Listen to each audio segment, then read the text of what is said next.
Como te había adelantado en algunos videos atrás, lamentablemente, y como muchos millones de personas en el mundo, me contagié de COVID. La verdad que estuve 21 días en cuarentena, desde mañana probablemente podré salir. Tengo que esperar el nuevo PCR para saber si puedo volver a trabajar físicamente en mi oficina. Y ha sido un proceso bastante delicado. Afortunadamente no tuve consecuencias graves, tuve todos los síntomas, pero bastante limitados. Porque afortunadamente, sea mi esposa como yo, estamos vacunados 2 veces. Sin embargo, hoy hay una nueva variante, que es probablemente la variante con la cual nos contagiamos, que se llama Omicron. Una variante extremadamente contagiosa. No importa si estás vacunado, es momento de cambiar nuestra estrategia de convivencia, porque de otra manera la cosa se va a salir de las manos. En este breve capítulo de hoy te voy a contar cómo ha sido mi experiencia, mis recomendaciones y qué cosas podríamos mejorar en los sistemas sanitarios para tener un control más efectivo de esta pandemia que esperemos termine este año, pero no lo sabemos. Hola, soy Felipe Iglesias, diseñador, director creativo, y esto es Joking Design.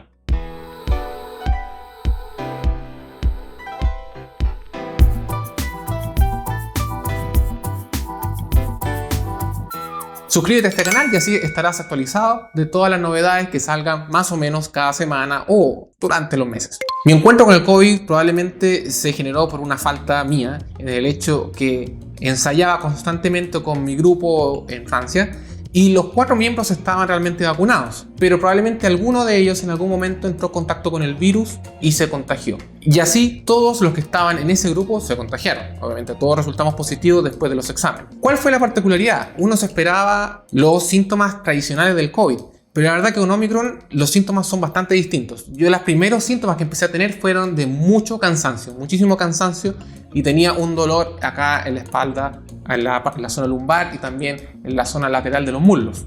Después de eso empecé con estornudos. O sea, en ningún momento tuve tos. De hecho, no he tenido tos. Tampoco fiebre tuve muy poco. Ya en el tercer día me empezó a llegar la fiebre. O en la noche del segundo día, para ser específico. Una fiebre, pero tampoco muy alta. No más allá de 38. En los casos precedentes del COVID, la verdad que la temperatura salía a más de 38 grados. Incluso 39 o más allá. No tuve en ningún momento dificultades respiratorias. Pero sí tenía este estornudo constante. Esta sensación de más que una gripe, de un resfrío muy fuerte. Después, la única cosa que me hizo entender que efectivamente esto se trataba de COVID era que empecé a perder el sentido del olfato y de consecuencia perdí el sentido del gusto. Esto duró más o menos 7 o 10 días en los cuales a veces volvía o se limitaba un poco el gusto y el olfato, pero llegó un momento en el cual no tenía ningún sentido ni del gusto ni del olfato. Después de esto, la cosa que más me disturbó en este periodo fue el constante dolor al sistema linfático. Distintos dolores acá en el cuello,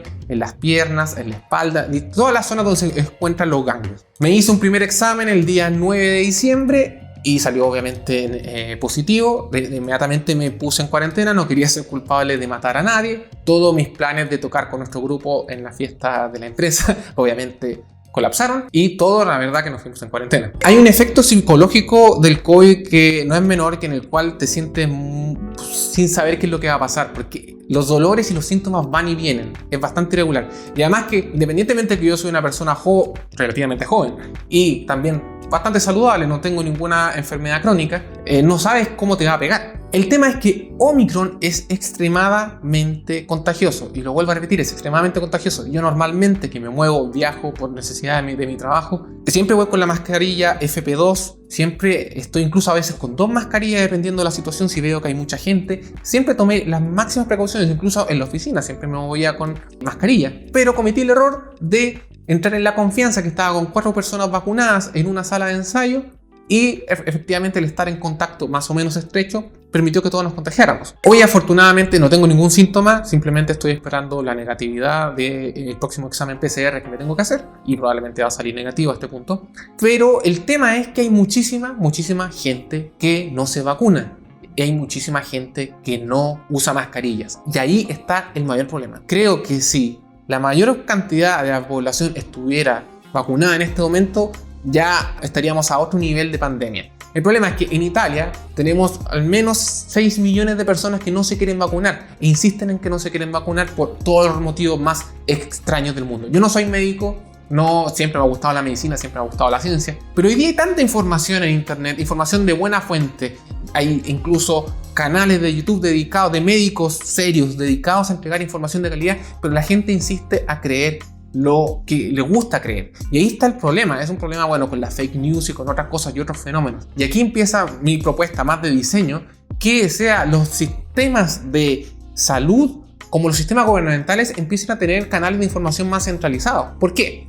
Gran parte de la desinformación respecto a cómo están funcionando las cosas también se ha generado por la urgencia de la prensa. No quiere decir que la prensa ha mentido. Sabemos que hay prensa que miente, pero en general tienden a apresurar mucho la entrega de información que no es precisa. Por ejemplo, en el caso de Omicron, todavía no sabemos exactamente si es más grave o menos grave que las anteriores.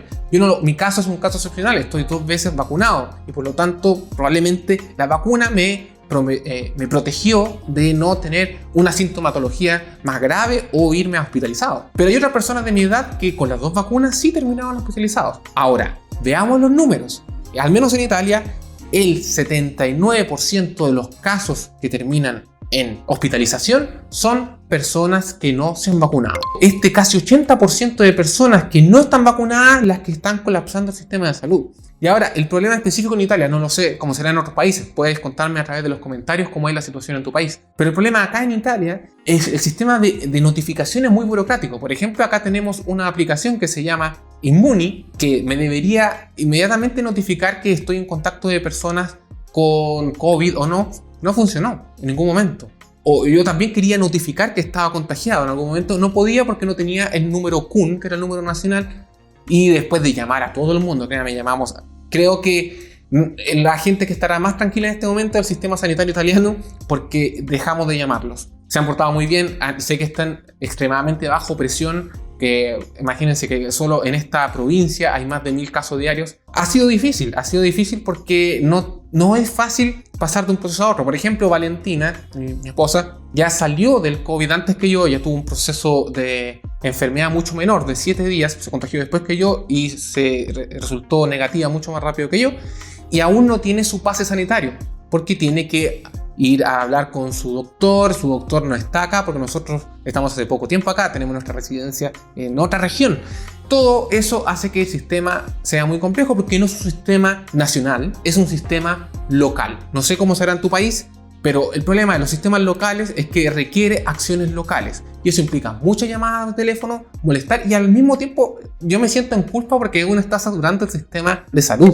Por lo tanto, mi recomendación es, si te sientes con algún síntoma de resfrío, inmediatamente aíslate en tu casa. Del momento en el cual yo me sentí mal en la oficina, me puse la mascarilla FP2 y no contagié a las personas más cercanas que estaban en la oficina. Ninguno salió positivo. Por lo tanto, las mascarillas funcionan, sobre todo la FP2, FP3 mejor aún. Lávate las manos todo el tiempo, mantén la distancia social, es necesario, evitar juntas innecesarias. Y no importa que la gente con la que estés reunida esté vacunada o sea persona de tu confianza, tú no sabes con quién entraron en contacto y tampoco sabes si en algún momento bajaron la guardia. Como les digo, yo normalmente no bajaba la guardia, pero alguno de los integrantes de mi grupo bajó la guardia y ahí me gané 21 días de cárcel por COVID. Afortunadamente las cosas no han pasado a peor. Digamos que silver lining, las cosas han estado bien.